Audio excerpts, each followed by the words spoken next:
What's up, guys? This is episode 49 of the Pflum and Fro Show. Welcome, one and all.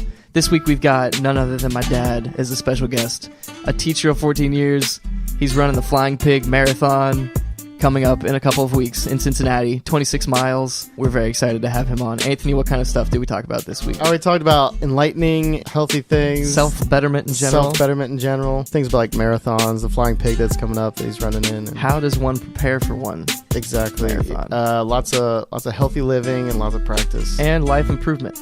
If you guys like that kind of thing, we hope you also enjoy the upcoming episode. In addition, Facebook group. Please join us on the Facebook group, facebook.com/group/pfunkandfro. A lot of cool people in there posting cool memes and posting stuff. And I will be DJing the Flying Pig Marathon.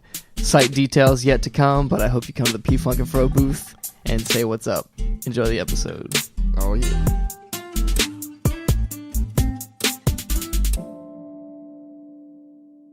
So how's it going? How's Mr. P-Funk? It's going good. Going good. Yeah. Good. So last time you were on the podcast, we talked a lot about election stuff, talked a lot about health stuff. Mm-hmm. We'll probably cover all of that in the expanse of the podcast. But the first thing that I want to talk about is your involvement with the Flying Pig Marathon. So you decided sometime last year that running 1 mile, not enough. Got to multiply that by 23. Actually, 26.2. 26. Holy crap. Yeah, you should know what a marathon is. Come on! Well, I'm not training for it. Yeah, right. So most people would look at that and be like, that's not something I could even accomplish if I tried. Yeah, that's a long way to run. So what made you decide to run the Flying Pig Marathon? Like the whole thing, not even just like a half or a 5K? Probably because I did a half last year. A couple of my friends. Yeah. Was that the biggest, the longest one? Yeah. Last year, half? Yeah. Started out running 5Ks because my nephew, your cousin, we used to go watch him run cross country, and I was like, yeah, it's pretty cool, you know. It's, you're by yourself. You got no team to let you down. It's, you know, it's just you. And yeah. So I started running, ran a couple 5Ks, and they were fun. And, you know, it's like anything. You get kind of stagnant with it. And what's the next challenge? So I signed up for a half marathon last year. It was at Miami Whitewater Park, and 13.1. And it went good. I followed a training program, and it worked out good. And did you go through like second wins and third wins, or was it just... That one wasn't bad. It was Really? pretty steady the whole time. Wow, it still seems like a long distance. It I'm is not a a long runner, distance. so Yeah. like long distance runner. Yeah. So I don't know. Long distance biking, but that's a different story. Yeah, and even not running for a while, I haven't been exercising a lot, and I just tried to run 2 miles the other day, and I was winded. Oh, yeah. So okay. 13 miles, it's not something yeah. you can just come off the bench and do. Yeah. It's a mindset, and he's going to be DJing the Flying Pig along with a lot of other people, which is cool because when I ran the one in Miami Whitewater, they had a live drum line from one of the high schools set up at one of the intersections, which was inspiring. Cool. Takes your mind off the pain and the misery. And then they had a DJ set up at 2 or 3 other places along the course, which did the same thing. You know, playing Queen, We Will Rock You, and that's DJs cool. yelling, "You Can Do It," and Last Mile, and so that's awesome. I didn't even think, because when Austin first told me he was going to DJ at the Flying Pig, I was like, I don't really frequent those at all because, again, I'm not a runner, and it's just not something I have ever been into. And I remember thinking, like, why would you DJ? Like, I'm thinking who would, like, you know, congregate around it. But now that you mentioned that part of it, that makes sense. Yeah, cheering people on. Yeah, just break up the monotony of just, like, running, I guess. I don't know. Exactly. That makes sense. That's it ain't cool. so much the miles, it's the time. Yeah. I mean, half marathon, I ran it right under 2 hours. So yeah, man. You're running for 2 hours straight. Well, this one's going to be 4 hours and probably 20 minutes. Wow. 4 hours. So hold on. I know this probably sounds like a stupid question. Do you take any breaks? You do. And I just found that out last weekend. Yeah. Oh, really? Yeah. Like breaks, like where you stop and no, just not breaks. Like... I thought you meant like restroom breaks. Like if you're oh shoot, I didn't even think of that. Yeah. Okay. Yeah. And I didn't really either because I've ran 18 miles and didn't have to stop for a restroom break. Okay. Yeah. Well, last weekend was like a simulated. It's the longest run you're going to do before the race in this training program. Yeah. And how long was that? It was 20 miles. Woo. So I set it up just like race day, what I was going to eat on race day, and followed the plan and divided into miles, and said I should consume like 5 ounces of water per mile. So I'm drinking 5 ounces per mile, and all of a sudden, man, I got to go to the bathroom. So I went and then run a little bit more, and it's like, man, I got to go again. So I ended up stopping 4 times in 20 miles. So I got to change that plan up because that ain't gonna work. That's way too much. Yeah. Do they have things set up along? They do. They have porta potties all up and down the course. This will be my first time. I'm kind of excited. Yeah, it's a new experience for me too. So you said there's porta potties, but a lot of people don't utilize the porta potties from what you were talking about. They try not to, obviously, because anytime you stop, you're losing time. Right. But the guy that I know that ran it already, he said he waited till mile 18 before he had to stop. My God. To go. He said because he'd run past the portalets and there'll be a long line. He's like, I ain't stopping. Yeah. I ain't waiting in line. Finally, mile 18, he said, I saw one with only 2 people in line. He's like, all right, I can do that. So well, I wonder. Oh man, so those professional marathoners that go to the restroom on themselves. I'm wondering if they do it on purpose. Yeah, they just let it go. Well, they got to go. I mean, they're going for professional times. Yeah, that's for like. But you got to think those guys are running it in 2 hours and 20 minutes. Crazy. This is another 2 hours on top of that, so they can probably. Oh, I see what you're saying. Yeah. Hold it for 2 hours. That makes sense. I'm guessing, but you learn as you go. And I just met a girl at Fleet Feet. Yeah. She's ran 4 or 5 marathons. She said, and I asked her about that. Yeah. And she says, start drinking water now, 100 ounces a day, and your body gets used to retaining it. Okay. Oh, so you won't feel the need to stop as much. You won't feel the need to stop as much. I see. So you learn as you go. Yeah. And it's interesting. Is there any way like you can like intake a bunch of salt? Does that like help retain? I don't know if that's like a wives' tale or not. No, that's right. It's electrolytes. Depending on how much you sweat, you lose electrolytes. You got to put the salt back in. Okay. And they have Gatorade set up, and they tell you what brand Gatorade they're going to have, so you can use it in your training to make sure it's not going to make you sick on race day. Wow, this is intricate. Yeah. So there's a lot that goes into the planning. That's great. A lot of people don't see. I didn't even think of it. I just did buy some tablets though that they're just basically salt tablets. Okay. To mix in with the water. Oh. Just in case later on you start getting cramps or something. Yeah. You can pop a couple of those. As long as you take enough Gatorade, supposedly, you'll be all right. So I'm going to alternate water and Gatorade. Yeah. With the Goo Gels and. That makes sense. Yeah, my dad biked with his buddy at work, and he said he would stop at like a McDonald's and ask for a free cup of water, like on long trips, and the salt packets, those little paper things. Yep. And he said he would just pour it in the water and then chug it, and people at McDonald's like give him a weird ass look. And as a kid, I was and my dad explained why he was doing that, but still as a kid, I didn't really think of it until like the whole Gatorade and the salt and all the electrolytes. Right. But yeah, that's crazy. You'd basically need like tons of water and salt. Yeah. Yeah, said I need between 95 and 135 ounces during the race. Ooh, and I guess the race. That's crazy. Yes, the variance is how hot it is. I mean, obviously. So it's already starting to cook. Yeah, it is.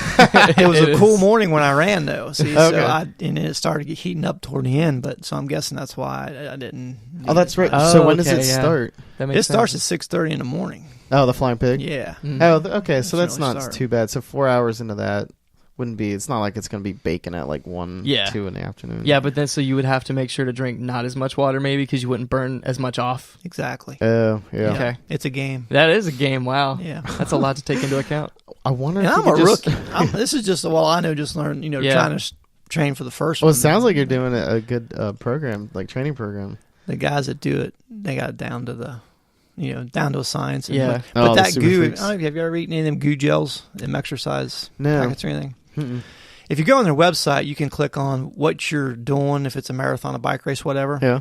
The time you want to run, and they lay out how much you're going to have to eat of their product during the race. And that's what I've been following. Mm-hmm. So, like eating while you're running. You got to eat while you're running. And how pouches and stuff. Oh, that's what I was going to ask next. Is you just store it in like a fanny pack type thing? Yep, you can store it in a fanny pack. The belt I got's got elastic loops on the back, real small elastic loops, so you can stick the Goo Gels down inside that. Oh, so is it like a shot or is it? Yeah, it's about the size of a shot. Okay, just a little chewy. It's kind of like a square gel, gummy thing. Yeah, okay. These aren't actually gummies. These are just the squishy. Like Go-Gurt? Oh, pouches. Like Go-Gurt, exactly. Okay, They're like Go-Gurt. Like cool. Go-Gurt. And it's just like loaded with carbs. Amino acids. And it's all that got all kind of stuff in it. Wow. Yeah, that kind of thing helps a lot too. The one time that I had experience with gels, it was the gummy kind. It was when we went to Put-in-Bay and I randomly decided to run that marathon. Yeah. They gave me a little care package that had a Gatorade and a gel and stuff. And this was me coming off the bench after not working out for a long time. Yeah. And I ate all that and drank it before the race, and I ran one of the best times I had in years. Mm-hmm. So even not exercising for a while, that stuff makes a big difference. Cool. So It works.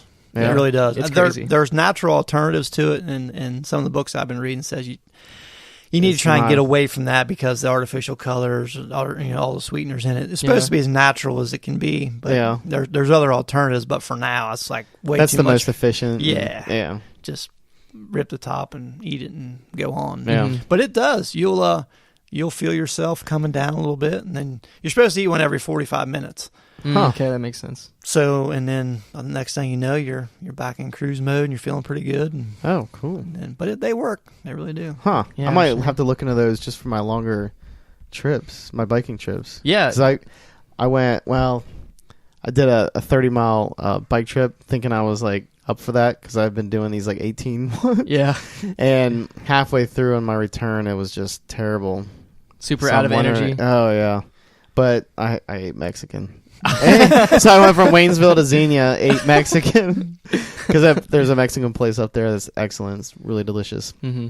And it was probably the opposite effect where I ate too much and then that was terrible. Yeah. Well, plus like you have to like get your legs back kind of like from the winter. I haven't done any like long trips for all winter basically, and I've been doing these little trips from downtown to Lincoln Airport, which is it's about 18 miles, so 9 there, 9 back. And I thought that would be sufficient, when I watched Millie, my mom's dog, over the weekend. And I was like, I'll do one of the longer bike trips than I'm used to doing last summer. Yeah. Woo! Not ready yet. Yeah. I mean, I did like 15 miles an hour average on the way there. It took me about an hour. But on the way back, I averaged like 13 miles an hour. So it was more downhill on the way back. So I was slower and it was downhill, so you could coast more. Slightly. The bike trail is pretty flat in general. It's hard to tell if it's going up or down, but technically I should have gone faster on the way back. But clearly I'm not ready this season yet for longer trips. But is that part of the Loveland Bike Trail? Yeah, it's that Little Miami bike trail. Yeah, It goes.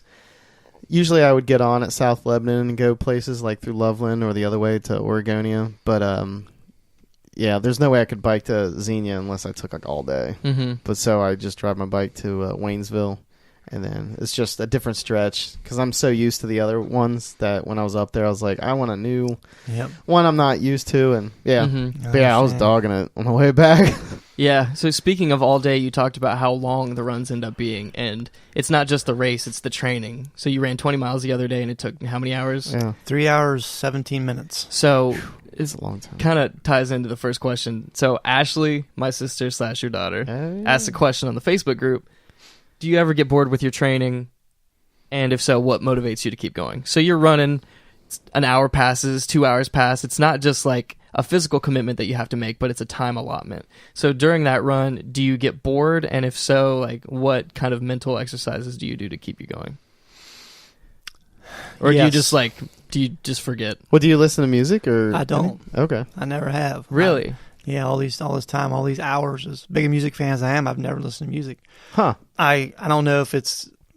I read a runner's magazine one time where the one runner inhaled for 3 steps and exhaled for 2. That was kind of his rhythm. His pattern. So I get into that rhythm, and I don't know if it's kind of like a mantra when you're meditating or whatever. Yeah. It's just over and over and over. But what I found I had to do was break the mileage up. Like on the 20-mile run, you got to eat that Goo Gel basically every 4 to 5 miles. Yeah. You got to take water every mile. Mm-hmm. So you're basically running from 0 to 4. That's your first leg. Eat your stuff, as you're running. Okay. To get to the next leg. So you're breaking it up into 4-mile intervals, basically. Yeah. And it makes it a lot better than thinking, geez, I got 18 more freaking miles to go. I see. Yeah. I only got 4 miles to go, and I get to eat again. Yeah, okay. Plus, it might be nice just to get in that like Zen-like mode and just... I can only imagine because I kind of get into it, not to keep coming back to bike, but that's the only thing I know. Oh, I love close biking. To this. Yeah, I can. But I can kind of get into that Zen, and it's kind of nice. Yeah. Talk about the runner's high. Yeah. Is that something that you would say you experience, or I maybe don't not know as that much? I've experienced it like quite like they describe it, but I can say I've gotten the zone. Mm-hmm. Where your body's taking in exactly what it needs to make your legs work, and it's just. Perfect. It's just churning, the perfect in, perfect out. You're not overstressed. You're not just lugging. It's just cruising. Sometimes, actually, I'll speed up the last 3 miles. Yeah. Your body wants to get at a natural cadence, the natural gait, And sometimes I try and slow myself down just so I make it to the end. Yeah. But then you'll find yourself the last 3 or 4 miles just got more in the speeds tank. up. Might as well go. So just take what's natural. And, Wow. But as far as motivation, it's once you sign up for it, that's it. That's motivation. Oh, you have to do it. You got to do it. I mean, because you got long runs coming up on Saturday. So if it's like Tuesday, Wednesday, you're like, man, I don't want to do that 8-mile run tonight. You're thinking, man, that 20-mile run's going to suck on Saturday if I don't run this 13 tonight. Oh, I see. Yeah. And it actually pisses you off sometimes because you're like, man, I don't want to run I just tonight. want to sleep. So how much time do you have to take off between like 2 longer runs? Like around This training 10 or program more. I'm on is you run Tuesday, Wednesday, Thursday, Yeah. off Friday, long run Saturday. And then you do some other cycling or something on Sunday. Oh, wow. So there's not much break. You get Monday and Friday off. That's it? Wow. That's it. Yeah, so the big thing sounds like just accepting that you're doing this. Yeah. Yeah, for me, if I don't sign up for something, there's nothing. There's no incentive, There's no yeah. incentive. That's right. Because how much does it cost to sign up? I think it was $80 or $90 back in October, and it gets more expensive the closer it gets to the race. Okay, gotcha. But it for me, it's not even the money. Yeah, it's that's the it's next and it question. even makes you eat better because the same deal. If I say Yeah. I got to run 20 miles tomorrow, if I eat Mexican, Right. Yeah, that's gonna be exactly. a long 20 miles. Right, yeah. So you think, well, all right, maybe I won't. Maybe I'll eat Mexican when I'm done. Right. Right. 20 Yeah. miles. Or after a run or something. Yeah, but it's Right. even different going home now because mom makes a lot of broccoli. And she didn't used to make a lot of broccoli when I was home. So it seems like not only are you eating healthier, but it's rubbing off on mom and Noah the too, family. a little bit. I'm trying To an I'm, extent. I'm not going to sit here and lie and say I'm following this great nutrition Sure. because I don't. Right. I eat better than I used to because I have to. Yeah. And I don't do the pop anymore and things like that. And I do eat quinoa and Yeah. 'cause your body will tell you. You get Yeah, done with a long 100%. run and your muscles are freaking killing you. It's Yeah. like, man, I need something in here to Yep. fix this. Right, So- right. Yeah. And Cinnamon Toast Crunch ain't going to cut it. Yeah, right. Yeah, you probably feel even worse. Like it probably tastes good, but then all of a sudden, it's- Oh my Yeah. God, yeah. It's like, I don't want this. I need something else. Yeah, it's crazy how directly it affects you too. And you might not realize it unless you try to do something like run. So I haven't been working out much recently. Maybe been eating a little bit more sweets just because that's how it's Easter and stuff like that's going yeah, on. you could eat So I tried this. to run the other day and it's like it doesn't feel like it used to because I haven't been sleeping as well and I've been putting a lot more trash in my body. It tells you. Yeah, Your body will tell you. that garbage carbohydrates. That's what it's weird. Like the sugars and Depending if you're burning it or not. I hear people on no carb diets, and I don't do any of that. You just eat healthy stuff, Yeah. and your body burns what it needs. And Mm-hmm. but as far as the eating healthy thing goes, when you put that on Facebook the other night about me being on here running the Flying Pig, Yeah. I saw one of my friend's sons in Arby's. And he came up and he goes, "Yeah, I see you running a Flying Pig. Well, you don't eat junk food." oh no! So he's calling you I'm out. like, dude, I ain't got French fries. Does that count? Yeah. I ain't got French fries. This roast beef. That's awesome. Because it was Arby's? It was There Arby's. you go. yeah. Yeah. That's Yeah. hilarious. So I don't, I should honestly just eat what I know is going to fuel me, but I still, Yeah, you go so hard in the exercise department that I think it makes up for it. it does. But I would be better and faster if I did follow a stricter diet. I know that. So I'm working towards that. I'm working on it. Yeah, makes sense. Yeah, so there's a question about diet. So Stephanie, other sister, asks, what are your favorite healthy meals? So have you stumbled upon anything in your training that is a meal that you like to cook that's maybe a little bit easier, that's a standby now, that you only introduce because it's healthier and you've been searching out healthier meals? Probably the best tasting stuff would be some of those blends because you can mix berries with them. You can mix coconut cream with them. Like a smoothie? Like a smoothie. Yeah, Okay. that's the best tasting items. As Oh, far as the yeah. other stuff goes, we talked about quinoa earlier. Yeah. You can mix quinoa with beans and spray some. It's an amino acid from Bragg's. I Okay. don't know if you ever heard of Bragg's. It's healthy food stuff. Hmm. It tastes like soy sauce. Oh, Okay. really? So it's kind of like a stir fry with quinoa and beans. Whoa. Gotcha. It's pretty good. Yeah? And you can actually blend the beans up and make like a bean soup or whatever out of it. And Okay. it tastes pretty good. But the best tasting stuff would be the smoothies. Is there a lot of carbs in quinoa? I can't remember. I remember I looked it up months ago when you Carbs, guys were I talking don't about it. know. Protein, Tons of of protein? protein and lentils. Because I was Quinoa wondering, lentils. I was gonna like maybe supplement some rice instead of cooking so much rice. Like do some quinoa instead of that, and like chicken. It's good. If you cook it in vegetable broth instead of just boiling water, it tastes even better. Oh, really? Yeah. That makes sense. Yeah, it's pretty good infused stuff. with all that vegetable stuff. Yeah, looks like 1/2 cup of quinoa contains 111 calories. Okay. So, yeah, I don't know how much that would be translated. 20 That- grams of carbs. Is that pre-cooked? That's a cooked quinoa. Cooked quinoa. 1/2 cooked of cooked. Oh, a half Cup cup of cooked quinoa. Wow. Yeah. Okay. Yeah, that's a lot. Sounds like a lot. Yeah, that's what I heard, that it's heavy on carbs Okay. and Okay. calories and stuff like that. Yeah. Rice is kind of too. Yeah. But yeah. But yeah, if you burn it, like, I don't know. For some reason, rice for me has been like, okay. Like, I don't get bloated and I don't feel gross. Yeah. So I don't know what it is. It's good. Yeah, I Yeah. like rice. Yeah, it's good stuff. Quinoa is good. Lentils. You ever eat lentils? No. Are I need to lentils try that, too. beans? Or what are lentils? They're Yeah, kind of what's- like a bean. Are they a legume? They're just a little legume. Yeah, they're that so you can- cool. They have their own distinction. They do. legume. You can sprinkle them on salads. They don't Okay. have a flavor. It's kind of like quinoa. It takes Okay. whatever flavor. But quinoa's kind of got a nutty flavor to it. But lentils you can just sprinkle on salad. And here again, it's packed with protein. And, Okay, that was going to be my nutrients question. and So they're stuff. full of protein. That's how. Yeah. So that's interesting. And I think that's important because when you're trying to be healthier, you might stumble upon the fact that meat in general is not necessarily the healthiest thing for you. But cutting out meat is difficult in your diet because it's a major source of protein for most people. So have you tried to cut down on meat at all? Or like, have Good you, question. I know you read a book, the China study, about like Yeah. cutting all animal products and becoming like vegan is like the best way to go. But Yeah, it's absolutely the most healthiest way to eat. And we all would be much better off planet-wise and people-wise if we were Oh, yeah. all vegetarian. Those but- damn cow farts. Yeah. Yeah. The methane. They're just polluting the heck out of the air. That's And- true. well, Like, yeah. cow farts, yeah, contributing to all that. Isn't that crazy? Yeah, I know. That's just how much beef we eat. Yeah. The animal farms is what's. Yeah. I mean, it's just. The whole thing. Yeah, I'm not here to preach PETA or animal rights or anything. Yeah. But just common sense. That's the big. What do they call 800-pound gorilla in the room? Yeah. How do you get your protein if you don't eat meat? Well, Yeah. Yeah. I always ask, well, how much protein do you need? And they're Yeah. like, well, Yeah. I don't know. And how do you know you're getting enough with meat? Right. Yeah. You know, how do you know you're Right. not getting too much with meat? That is the I've question, yeah. read that we get way too much. Way too like, much. And yeah. protein is so easy to get. And with broccoli's loaded with protein. Yeah, I never even thought of that Quinoa, because I I didn't love either. broccoli. I'm like, Yeah. holy Yeah. crap. And Yeah. you don't have to go through the whole your body digesting the meat down, and it's just Yeah. so much better for you. But Damn, I must be in because I eat. You must like, be loading up on I know protein. because my main like meal is like a meat, like chicken, or now I'm going into like steak, but not so much often steak, but chicken, rice, and broccoli. Because I just love those three things. But holy crap, I did look at the nutrition facts on broccoli. I was like, this is like a super veggie. Yeah. it's good And it stuff. even has protein. I'm like, what the And it hell? tastes good. And it tastes great. And rice has protein. I'm just like, why are my muscles not bigger? I'm just kidding. I should just be growing mass. I wish it worked that way. Exactly, That'd be yeah. awesome, wouldn't it? I don't want to work out. Yeah, the protein's the easiest thing to get. I mean, there's nothing you need from animal products. The only thing you can't get is B12. Okay. So if you go 100% vegetarian, you got to take a B12 supplement. Or drink a lot of Mio. But, yeah. Yeah, there's tons of B12 in Mio. I don't have that problem.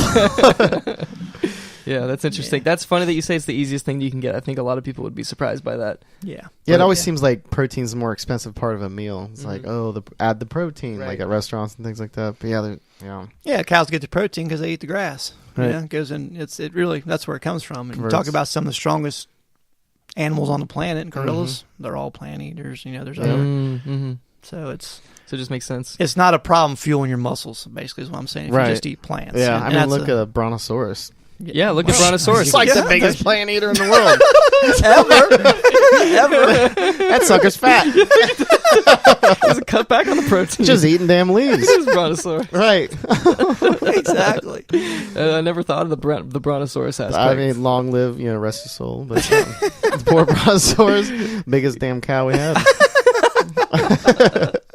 Oh my god. So next question from the community. So if you remember back a few weeks, Katie, Anthony's friend, Yeah. married to Tom, Yeah. she gave us a couple questions. So first of all, she says her dad used to run a lot, but due to a knee injury, had to cut back on running.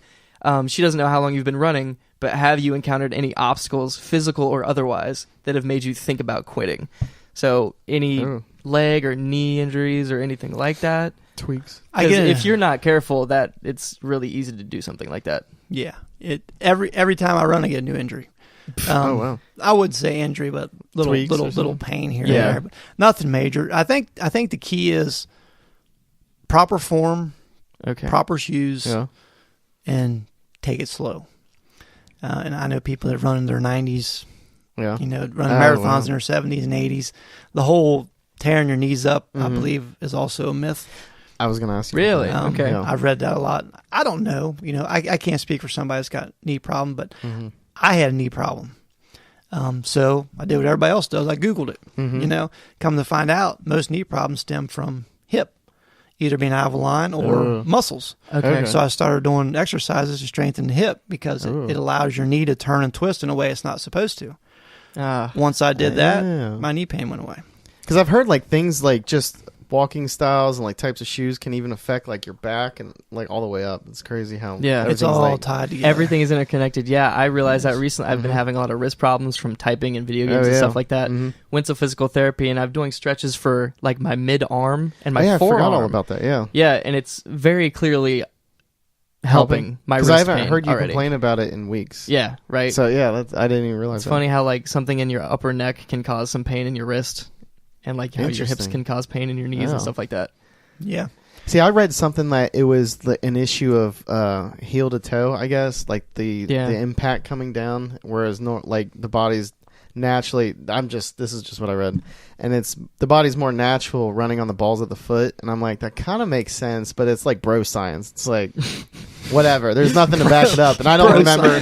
What is that? That's what Joe Rogan calls it. Bro science? Whenever Joe Rogan starts talking about something that he doesn't exactly know about, but he like had read it or I think I heard this, he just calls it bro science. It's like the best way to put it. Anecdotal evidence. Yeah, anecdotal evidence. Yeah, he's right. It makes sense. But it makes sense because you're supposed to land on the front 3/4 of your foot. Okay. Yeah, not on the heel. Because to run properly, and I got this from Bob Ronker. If you go to his website, they got tons of information. Yeah. He's even got a class I haven't attended yet, but it's called Smooth Running. Okay. And he said basically running is you're just falling forward and catching yourself. Yeah. Over and over and over. Yeah. If you're landing on your heel, you're stopping and starting every step. All right. And you don't want to stop and start at every step because obviously it slows you down and it gives you way more trauma in your joints. And it just makes sense because like when you slam down on your heel, you can almost like if you saw like a slow motion of it, you could see the jolt going through your joints. Yeah. It just seems like it would just be like jolt, jolt, jolt. Like oh my god. Yeah. But when I read that, I kind of like over the weeks, just if I thought of it while seeing someone run, a lot of people do the heel. The toe thing. Really? Oh, yeah. Because I don't know. I just never even thought it because, I've never been a runner, but I just happened to, with the internet, I just happened to come across and I'm like, oh, this is something I don't know about. Yeah. Well, I'll just read about it. And it made sense. And it wasn't like just bro science, like, yo, my sister Tina said this. It was like an article about it. But obviously cannot remember. Anyways, but I did watch it, and now that we're bringing this up again, I'm gonna watch again. Yeah, because I'm around, downtown, lots of runners and bikers. So I'm it was years ago when I was like looking at it, but I feel like there was a lot. I was like, whoa, a lot of people do this. I don't even know. It's easy to do that, and me being brought up in marching band, they teach you heel to toe. So when for marching specifically. Yeah. So when I transitioned into running, it was kind of hard to break that heel to toe thing. Yeah. Because people always say you can pick somebody out who's in marching band, like if you're looking around at the mall, because they walk like heel to toe. Oh, I see. A little bit. So I played sports that were like sprinting type things, so I didn't really do soccer, but like baseball, so it wasn't like I don't know. So I don't know. I'd have to start running to see what I do. It's like everything else, though. There's no one way to do it. Yeah. Somebody's natural gait, they land on their heel and they don't have any pains ever, and that's true. It's different bodies. Different bodies, different things. That's just it's what you read. You take it with a grain of salt. You try it. If it works for you, fine. If not, you but your conclusions were absolutely. If you watch that smooth running thing on the Bob Ronker website, you lean forward.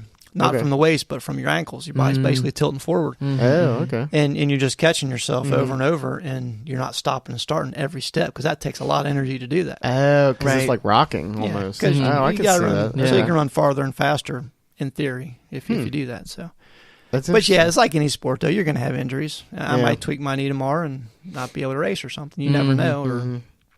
pull an Achilles tendon or something. Oh, don't. That sounds painful. Yeah. A couple guys I work with had it happen. They're like, you don't want that to happen. Oh god. Jeez. But yeah, it's like anything. You could have injuries, and some people. But I think really the knee stuff and hip stuff stems from other things, not from the pounding on the asphalt. Okay.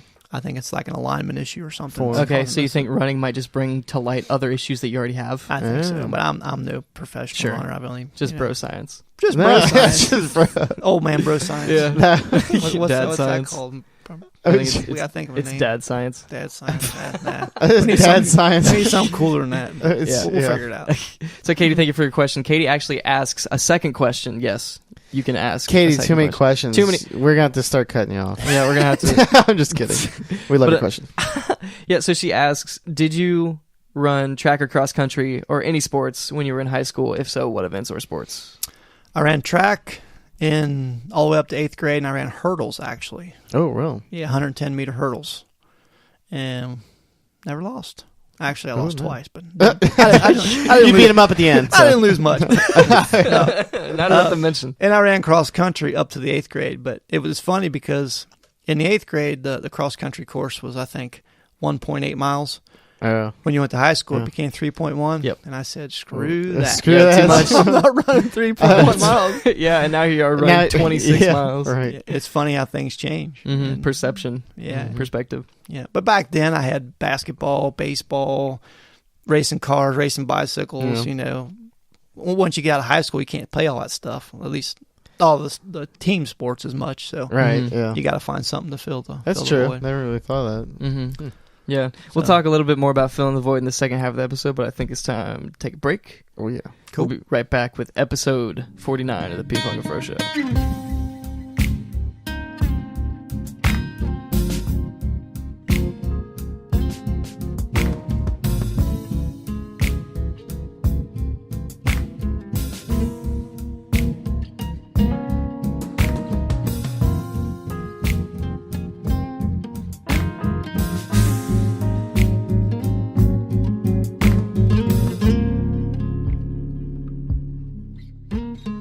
Anything you want to talk about specifically? Any quotes you want to bring up? Anything you want to plug? No, the thing I want to say is I'm no pro. This is my first marathon. I'm just going by what I read and what I know. And there's a lot of people out there that do a lot of these and triathletes that are totally awesome. And anybody can do this. Just print out the training schedule and do it. And I hear that all the time. I could never do that. Yeah, you could. Anybody can do it. Yeah. Is there anybody that was especially inspirational to you, like in your readings or in your podcasts or anything that really inspired you to do this? Probably Rich Roll more than anything. The Rich Roll podcast. He's an ultra runner. They do them Epic 5 where they do like 5 full-length triathlons in 7 days on 5 different islands in Hawaii or something like that. That's insane. I mean, they're just nuts. Yeah. And just seeing what the human body can do and that's crazy. Pushing it to the limits. And, wow. But several, everybody's on Instagram and Twitter, and there's several people out there doing this that are, just average people, and it's pretty cool though. It's a good group of people. Yeah, one of the things that whenever I need inspiration or I need pushed in a direction, best place to go is like Reddit or something, because Reddit has groups for everything. Oh yeah. Super passionate people talking about something specific. Right. But one of my specific forms of inspiration recently has been this book that's like sitting on the table right now, The 4-Hour Workweek by Tim Ferriss, that you suggested. Read it. I actually listened to the audiobook that I got from the library recently, and it's changed my perspective on a lot of things. Absolutely. So I know you read this same book. Do you want to give like a synopsis of what it is or what it's kind of trying to say? Yeah, he was a huge inspiration too. I mean, the dude's done everything. He's probably like your Tim Rogan bro dude or whatever. Joe Rogan. Joe Rogan bro. What they dude, call whatever his the name is. Renaissance man? Yeah. Oh yeah, definitely Renaissance man. Okay. Yeah. He basically takes theories that people have or the total opposite of the theories and just goes and proves either it works or it doesn't. Yeah. And then he sort of summarizes it in the book. But the whole theory of working your whole life until you get to be 62 or 65 and then go on to retirement is totally absurd. Because his point is, why don't you go on many retirements throughout the year, get a job, tailor your life or your job around that, so you can enjoy it. And then he gives you several tools to use to be able to do that. Yeah. And wow. one of the ones that blew me away was the virtual assistant, which me and Austin Yeah. have talked about. Didn't even know existed. I've You never know, even these heard of people this. from India or wherever call you, you know, about from your credit cards when you're, you know, whatever Yeah. the case may be. Those are probably virtual assistants. He said every politician uses them, and the majority of CEOs use them. So like menial tasks, like if you have a new business you want to start, Yeah. and you need to do some research on it, Okay. you can hire a virtual assistant for $3 an hour to scour the internet, scour all these forms, put together a report for you, Yeah. and pay $4 an hour for it while you're outside playing ball with your kids. Okay. Yeah. So it frees up your time to enjoy your life Yeah. at a minimal expense. For these little things that can easily be offloaded. yeah, but also Right. cause you a lot of stress when they build up. Oh, yeah. I Right? see what you're saying. Yeah. So one of the big concepts of the book is a lot of people think that if they can do something themselves, then they should, because they're capable Yeah. of doing it themselves. Yeah. But really, if you weigh the time that it takes to do that thing Yeah. and the money, it might normally 9 times out of 10, it's probably better to actually just spend the money, Right. have the extra free time, so you can worry about other things, That's, or yeah. That's take your mind interesting. off of it completely. So you talked about not worrying about retirement. That's something that kind of rubs a lot of people the wrong way, because from a very young age we're trained to prepare our entire lives so that we are set for retirement, and that's Yeah. like the end goal. So when you tell people that that's not the end goal and that's malarkey, basically, Yeah. that's very shocking to them. So you talked about mini retirements. What kind of how do you back that claim up, or how does he back that claim up in the book that retirement doesn't matter necessarily? Well, in my own personal opinion, it's malarkey, because by the time you get to that age, you're too old to do anything anyway. You Right, know, and yeah. you may or may not have made enough money to retire and not work, but Yeah. more than likely, you're still going to have to work probably when you're 60 or Oh, whatever. yeah. I Yeah. definitely will be. Something's been resonating in my head, like that phrase is the youth is wasted on the young. It's kind of something like that. Oh, yeah. Like, I don't know. Yeah, I don't know if that had anything, but yeah, because you work when you're young, and then when you're older, all your youth That's- is gone, but you have yeah. time. He Now you said have he time to didn't do want it to all. end up being the fat guy in the BMW. He said, and okay. the whole deal with that is him and his buddy was sitting at a bar, and you look around, you see all these guys that were investment bankers and stuff, Yeah. and they work 60, 70 hours a week. Mhm. They're out of shape because they have no time to spend time on themselves, Yeah. you know, and they're driving around in their trophy car, their BMW, Yeah. hating Unhealthy. life, unhealthy and hating life, you know. Yeah. And he said, we will not end up like the fat guy in the BMW, and that's kind of their Interesting. slogan. But yeah, I totally agree. It's a total hogwash to waste your whole life to work to retire and maybe have enough money to do a few of the things you want. A couple of things he did was, and it's obviously easier when you're single and younger in life, but Right. you can still do it later in life. But like, if you wanted to take a trip to Germany, Yeah. go to Germany. Apartments, usually if you buy them on a 2 to 3 month basis, are way cheaper than hotels, maybe a third For of the long cost. term? Yeah. Yeah. So he'll go over there and he'll get an apartment. He'll take his laptop. He'll work from Germany, learn the language while you're there, or take training, or get paid to train people in Germany to Learn English. Yeah. something. Yeah. You know, use virtual assistants for his stuff back here, and that frees up all that time to do that. That's just one example. Yeah. It obviously doesn't work for everybody, but Right. it's the ideas that Right. that you get from the book that Yeah. Yeah. pretty cool. I feel like, I don't know, it just feels like our society forces us into the cookie cutter type work weeks anyways, and it'd be really hard to break out of that, especially, Yeah. I don't know, like Austin, you and I were talking about like how my school loans are like the lowest I've ever had, so that's technically the only thing keeping me attached to, well, I guess society, if you Sure. will. But Right. so I could actually be like that, but back in the day when my school loans were $730 a month, there's no way I could even come close to even imagining doing what this guy you're talking about. So it's just, I mean, I would really like to do it, but it just, for just me thinking about it, just seems like there's a lot of roadblocks. Mm-hmm.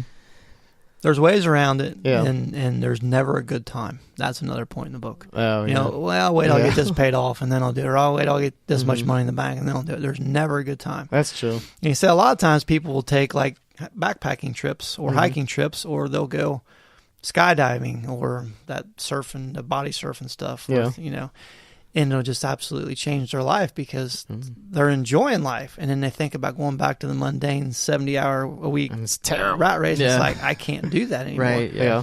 and their friends say, well, how can you walk away from a $150 grand of your job? Right. He's like, how can you not walk away from Right. That know, makes sense. Because I'm sorry. No, you're in misery. Yeah. So, Quality of life. That makes sense. Mm-hmm. Yeah.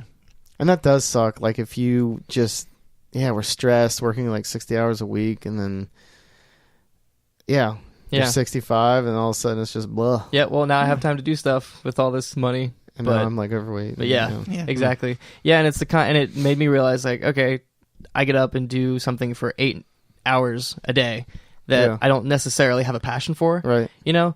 And that's a lot of time. Just 8 hours in one chunk is a lot of time. So Plus, to do that for 40 years of your entire life, that is a lot of time. You know what I mean? Yeah. That's why when you put it I'm in just thinking perspective- of 40 years in an office is like making my eyes like right? start to get like roll back in the head.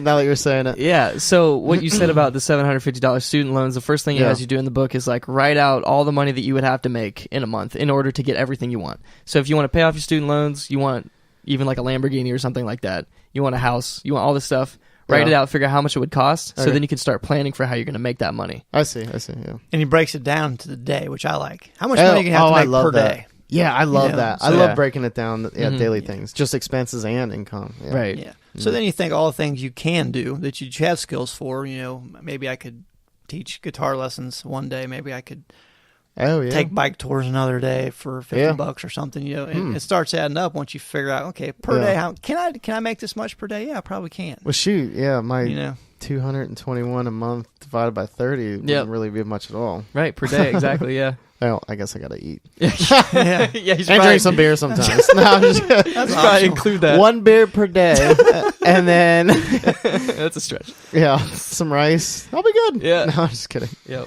But no, that's pretty cool. But he's no BS. Yeah. He dives into this stuff. He finds out what works, what doesn't. And he did the same thing with fitness. He's got the 4-hour body, and he's also got the 4-hour chef.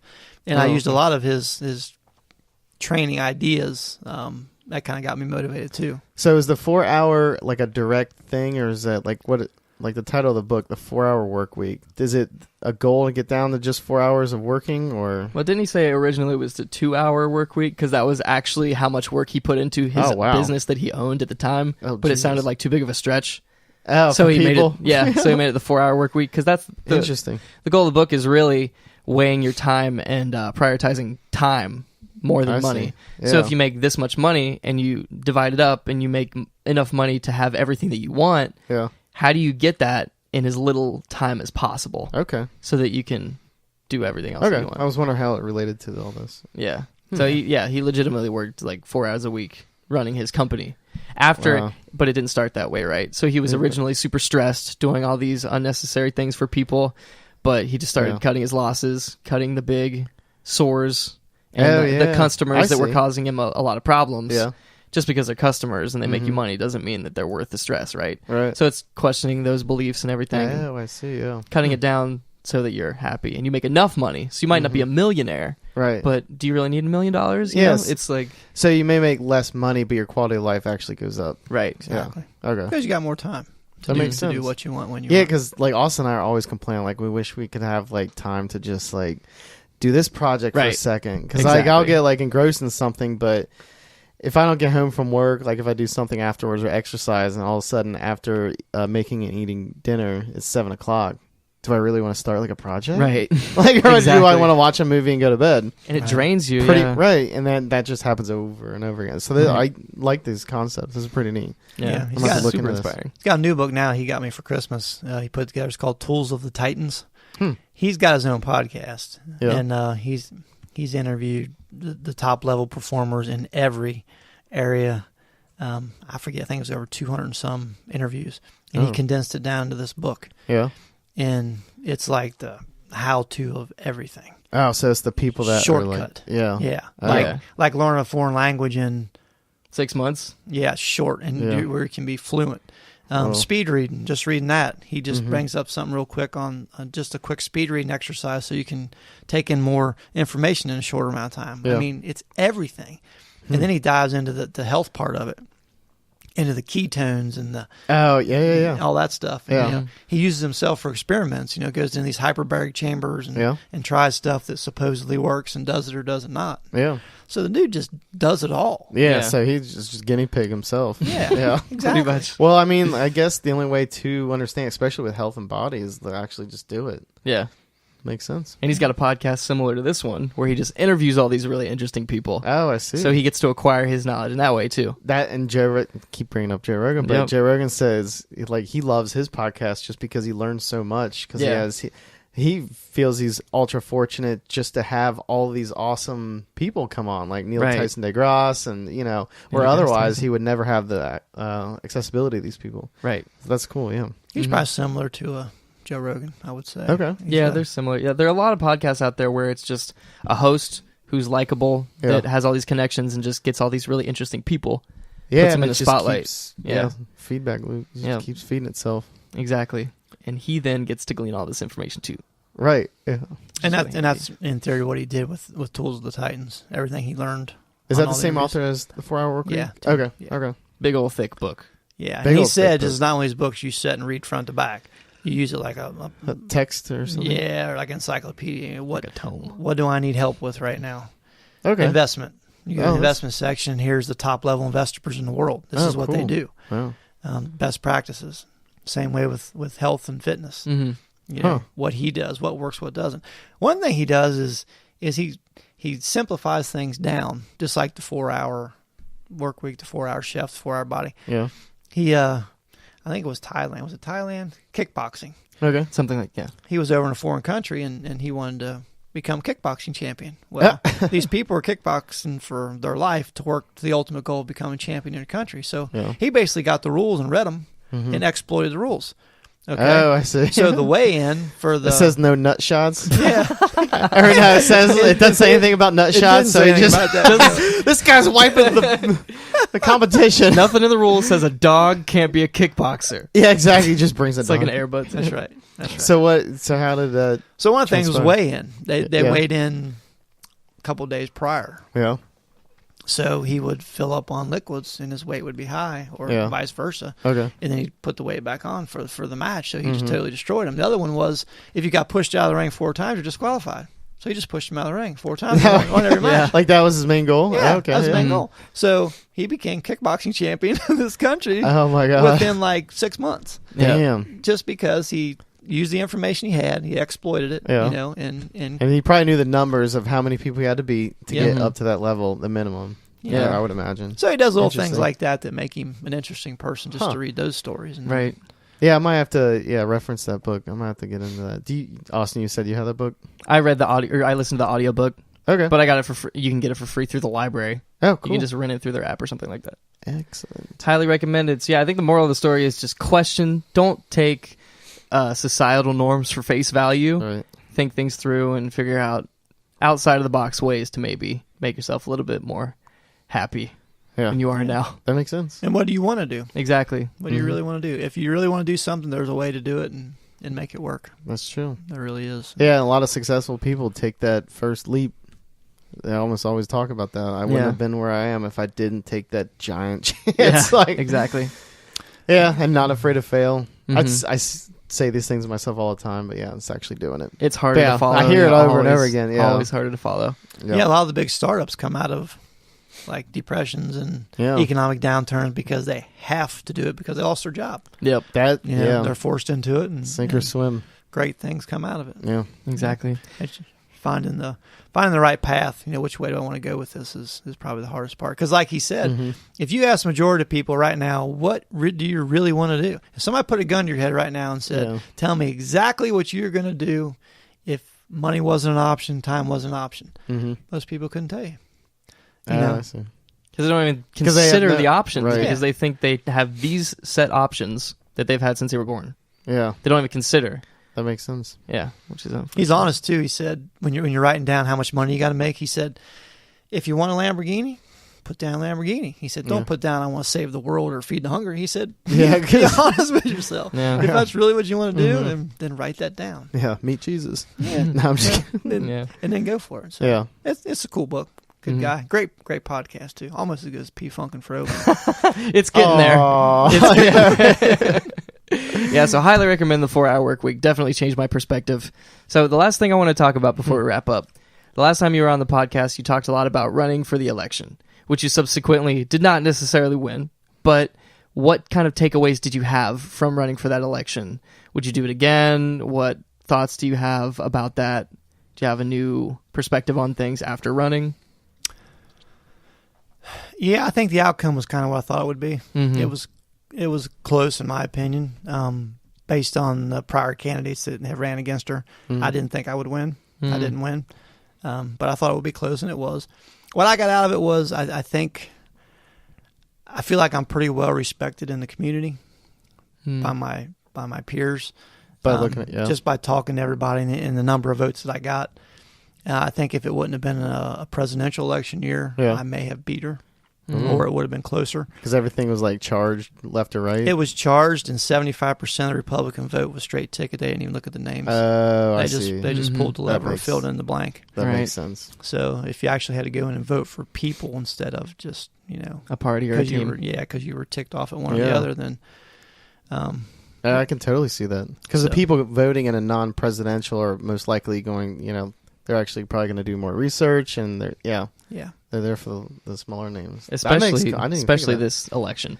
This one was super polarizing. More about teams than anything. So do you think you would try it again?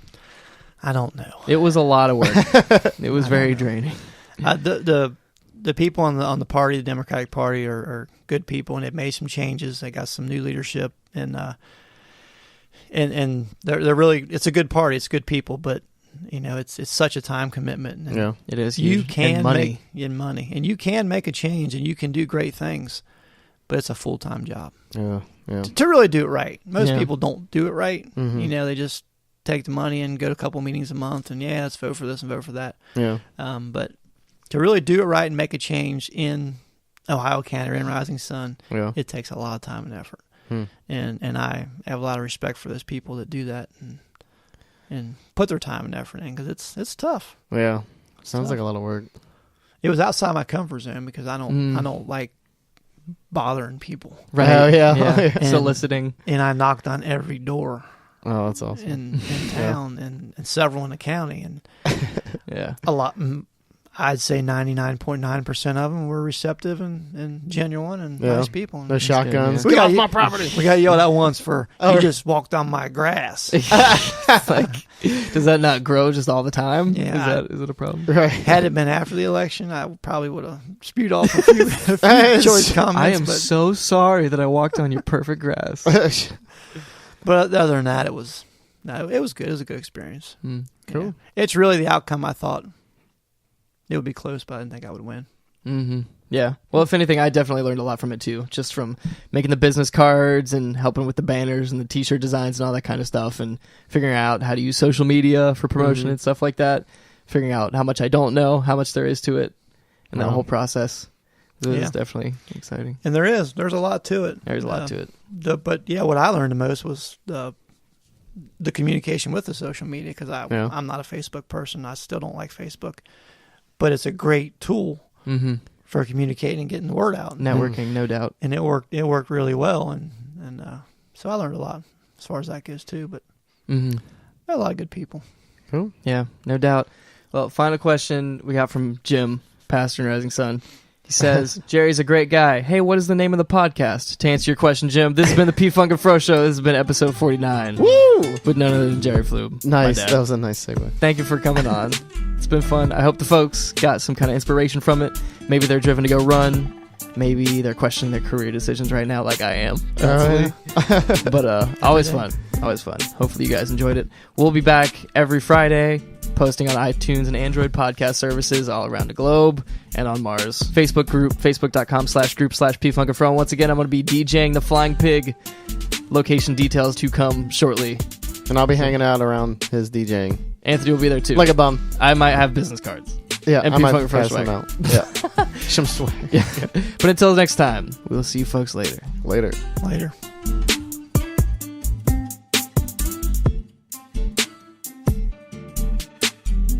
Give me a stronger later than that. Later. Party on, Wayne. Party on, Garth. Yeah.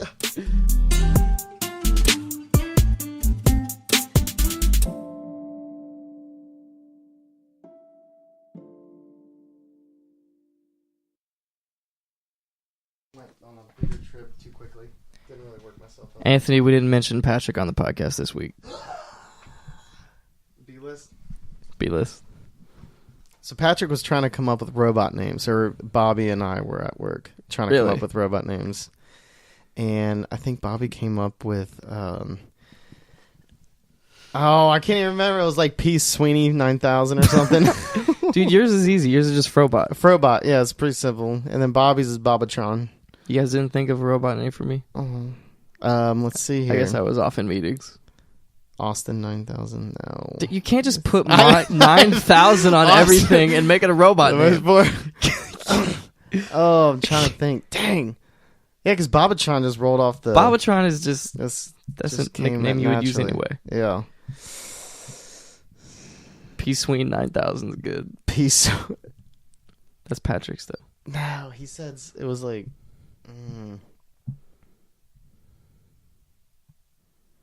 Shit. I can't remember. It was pretty good. It sounded a little weird.